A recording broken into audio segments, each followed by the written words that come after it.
today's project is going to be a lot weirder and a lot more challenging than anything else that I've tried on this channel.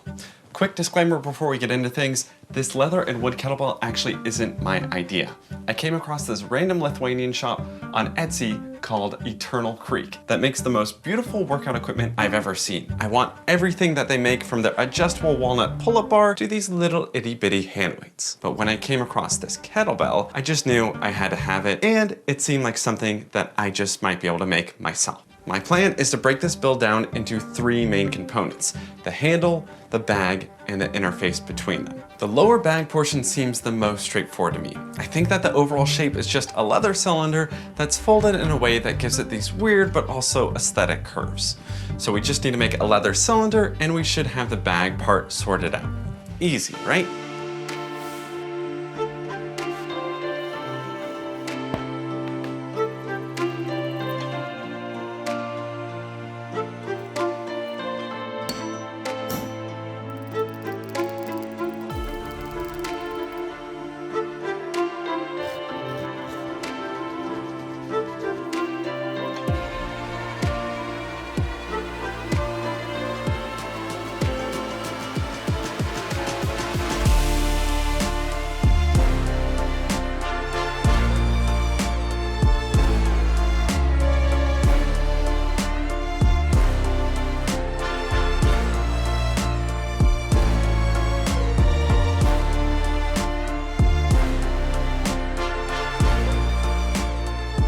We've got ourselves a leather bag, and I'm confident in saying that this is as good as I possibly could have done on this project, and I'm especially proud of myself because I just got into leather crafting about a month ago.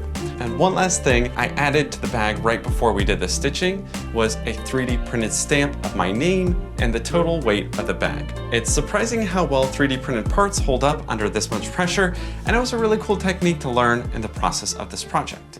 So now that we've got a bag, we need a handle. I thought of this brilliant idea to make this handle super easy to manufacture. Unfortunately, this plan didn't work out how I wanted to, so we just had to keep it simple and use power tools to cut away everything that wasn't a handle.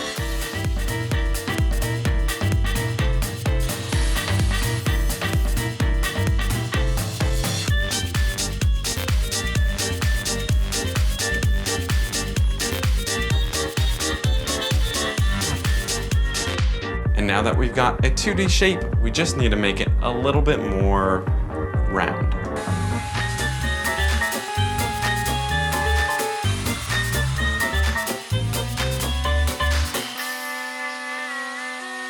And after many more podcasts worth of sanding, we have a handle that looks rather nice. Now you might have noticed I already drilled 5 holes in the bottom of this handle, and that's because it's a vital part of our last component, the interface that connects our bag to the handle.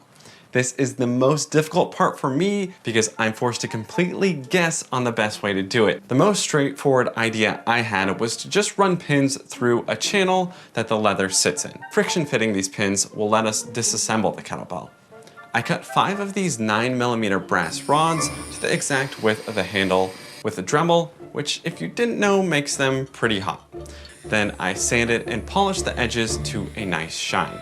I then took my handle over to the table saw and learned what a dado is. It's basically just a super thick blade for cutting a perfectly uniform channel into the bottom of our handle that our leather's gonna go in. And with all of those modifications finally done to our walnut handle, we're at the second most satisfying part of this build, applying a nice coat of Danish oil to our walnut.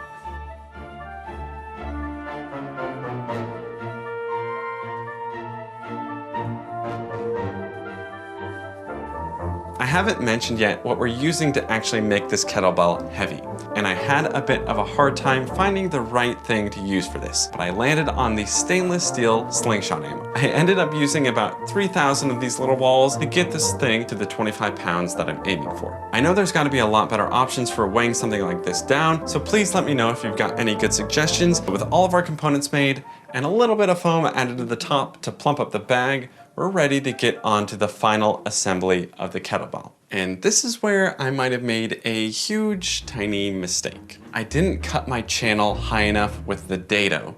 So when I drilled my holes for the pins to go through it, I ended up making those holes really close to the top edge of the leather. I'm hoping this isn't an issue, and I would think with so many pins, we've got some amount of redundancy, but if this thing busts open at some point, I'm pretty sure I know where the failure point will be. But with all that sorted out, our final step is to take our brass pins and gently persuade them through one side of our wood into our leather and out the other side. And now we have a handmade black leather and walnut kettlebell with beautifully exposed polished brass that's ready for some testing.